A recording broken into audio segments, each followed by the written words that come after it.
Hi, I'm Marty Nemko. I have a longtime friend who now is very old. He's homebound, and he spends most of his time in bed. He probably has, I'm guessing, a few months to live. Yet, except for the times that he's in bad pain, he manages to be upbeat. He still derives pleasure from our conversations. He's sometimes passionate about politics, about redistribution, about whether Popeyes or KFC biscuits are better. I've spoken with him every few days for a year now, as I did with my mom during her last year, and I thought it might be helpful to share what I've learned about interacting with a dying person. I always start with, is this a good time to talk? If he's feeling particularly badly when I call, feeling bad I think is the correct grammar, it gives him an easy opportunity to get off the phone quickly, until he feels better. Unless someone has decided it's time to die, most people thrive on hope, something to look forward to. So I listen for signs of that, and indeed this ancient man talks about writing another book and other long-term projects. Of course, I don't disabuse him. I've invited him to dictate his memoir or a last lecture, as Randy Pausch did.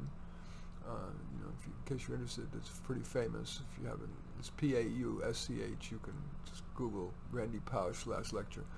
Anyway, I've invited him to dictate his memoir or last lecture for publication, if only for his friends and family. Unfortunately, while he likes to talk about doing more projects, in fact, he mainly watches TV. I asked him about the topics he was and is interested in hopes of maybe rekindling a little of his passion or at least interest in things. He's extremely accomplished, and so I asked for his thoughts about his writings, his jobs, and so on. He had a good relationship with his wife, so I also asked him about his favorite memories, and regrets about the relationship. On a few occasions, I've asked whether he's satisfied with the amount of human contact he's getting, even in his decline, or in people's decline. Some people, like my mom, want more company, while others, embarrassed at their decline and an obligation to seem upbeat, would rather be alone as much as possible.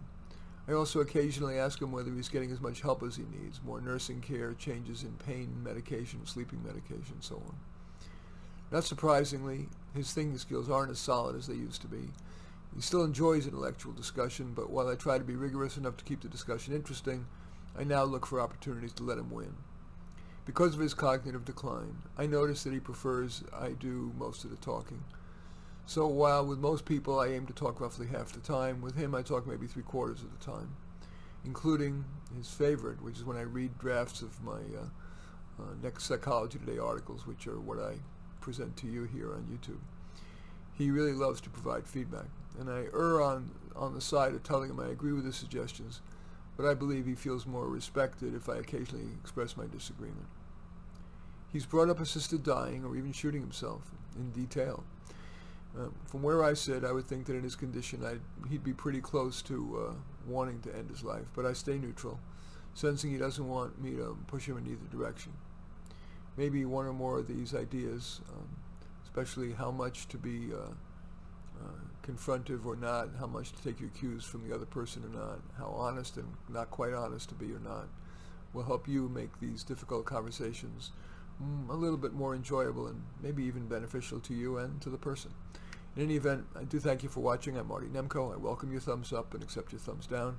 I always look forward to your comments, and I especially like it if you hit the share button below. Share on your social media so that my efforts can have broader impact.